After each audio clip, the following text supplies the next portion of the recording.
Bonjour et bienvenue sur jcompris.com. Alors l'objectif de cet exercice, c'est de calculer le périmètre de cette figure. Donc maintenant, comme d'habitude, appuyez sur pause, essayez de faire tout seul cet exercice et on se retrouve juste après pour la correction.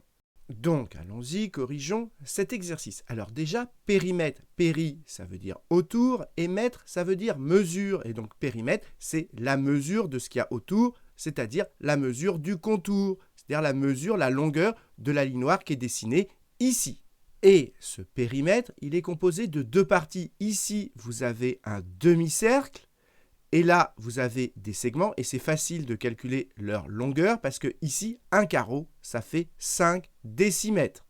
Et vous devez savoir que la longueur d'un cercle, le périmètre d'un cercle, c'est 2 fois pi fois r, r étant le rayon. Et donc, quand on a un demi-cercle, eh bien, la longueur, le périmètre, est 2 fois plus petit. Et donc, au lieu d'avoir 2 fois pi fois r, on a 2 fois moins, c'est-à-dire uniquement pi fois r. Ça, c'est le périmètre d'un demi-cercle. Et le rayon, on l'a ici. Et comme on a 2 carreaux, eh bien, ça fait 2 fois 5, c'est-à-dire 10 décimètres. Donc, le rayon, c'est 10 décimètres. Et donc, il n'y a plus qu'à remplacer r par 10 pour avoir le périmètre du demi-cercle.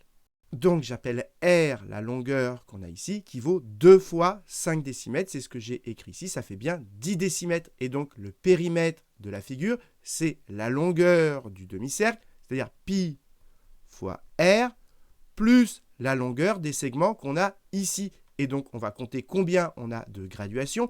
Ici, on en a 1, 2, 3, 4, 5, 6, 7, 8, 9, 10, 11, 12, 13, 14, donc ça fait plus 14 graduations. Et comme une graduation, c'est 5 décimètres, ça fait 14 fois 5 décimètres. Et maintenant, il n'y a plus qu'à remplacer R par 10, donc ça fait pi fois 10, plus, et ici, on calcule 5 fois 14. Alors, on peut prendre sa calculatrice, mais on peut le faire de tête. On fait 5 fois 10, ça fait 50, plus 5 fois 4, ça fait 20, et 50 plus 20, ça fait 70.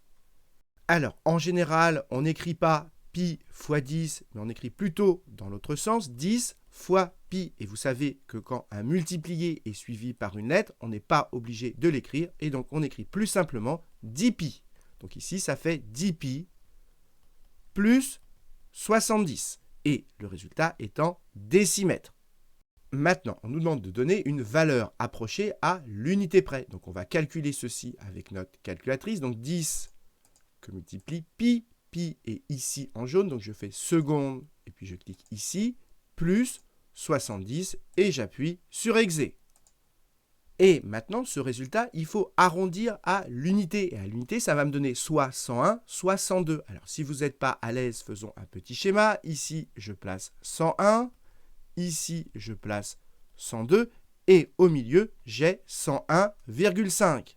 Et nous, on a trouvé environ 101,4 et 101,4, c'est avant 101,5, c'est plus proche de 101 que de 102. Et donc, si on arrondit à l'unité près, eh bien, ça nous donne 101.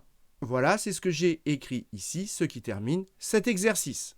Donc voilà, j'espère que vous avez bien compris. Et pour vous entraîner, je vous en propose un autre du même style. Donc cherchez-le bien et vous aurez la solution dans la prochaine vidéo. Et en attendant, comme d'habitude, si vous avez apprécié cette vidéo, n'hésitez pas à la partager et à la liker.